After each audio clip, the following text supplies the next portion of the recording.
Hey guys, how you all doing today? It's me, it's Money75. Guys, I'm back for another video, and I've got a question for everybody. Is this squad good enough to finish third? Let's talk about that.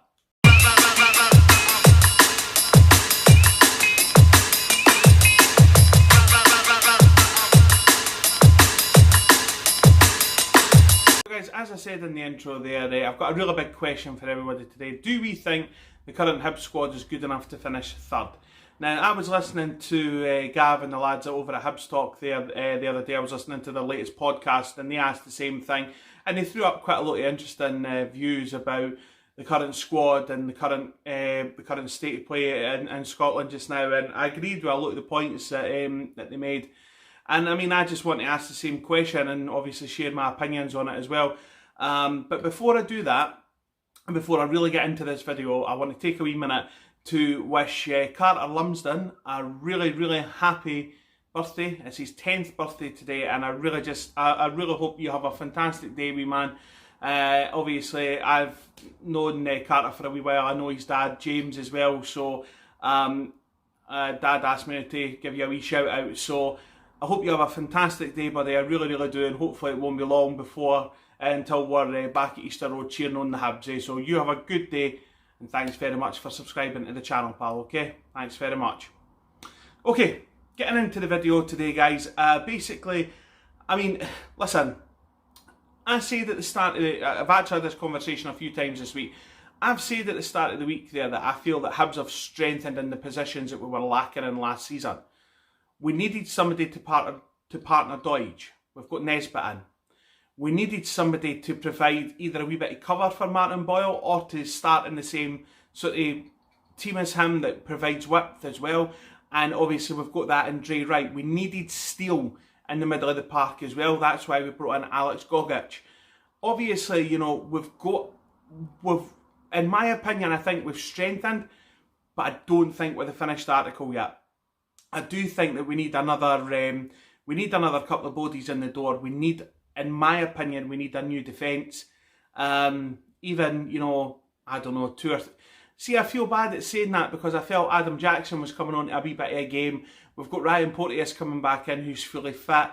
I mean, if anything, we might need a new left and right back to provide a wee bit of competition for these places.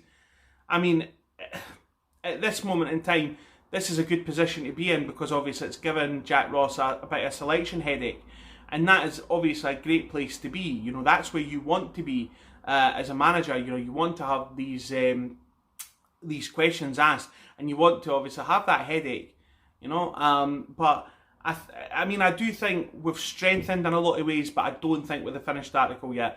And I think to finish third in the league, it's going to be a big ask because obviously this season is going to be different to one that has been for a long time because obviously we don't have the incentive of a derby, which I think, you know, we're all kind of laughing a wee bit about it now, and we're laughing at Hearts at how much they are kind of taking this relegation for the top flight badly, and, you know, how much they are, in my opinion, I think they're taking it too far. You know, I think they should just really take their medicine and get on with it, really. That's, again, my opinion, but, you know, we're not going to have the incentive of a derby there. Granted, we're going to have big crowds coming through the door when the Old Firm visit. Dundee United bring a big away support, and so do Aberdeen as well. So, I mean, you know, there will be big gates there, but, I mean, I don't know whether or not that's going to be enough to kind of suffice for a lot of people. So, I mean, I think it's going to be a different season, the season coming up to, obviously, previous ones as well. You know, Celtic are going to be really strong because, obviously, they want 10 in a row. Rangers are going to have to strengthen because they want to stop 10 in a row.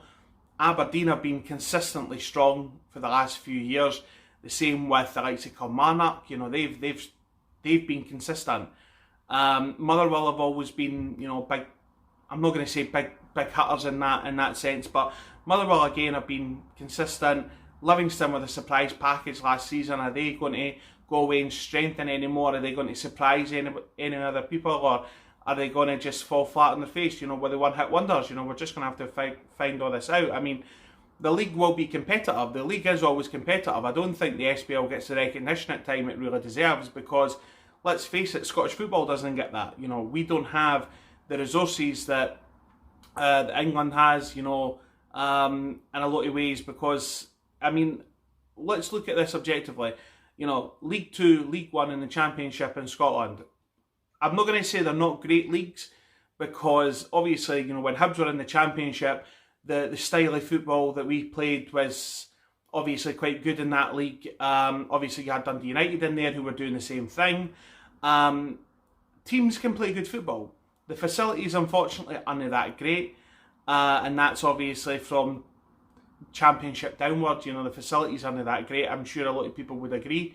But, this could all be changed when it comes to funding, because, League Two, League One and the Championship in England is just so far ahead of us in terms of investment and in terms of finance as well.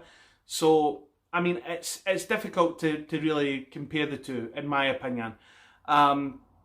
So, I mean, this, as I say, this season is going to be really different in a lot of ways, because we don't know when we're going to be able to get back into the stadiums as well, which is, again, a big concern, because obviously the coronavirus. And, I mean, to be honest, I can't speak for anybody else, but see, sitting watching a football match on the telly these days, behind closed doors, it's absolutely shit.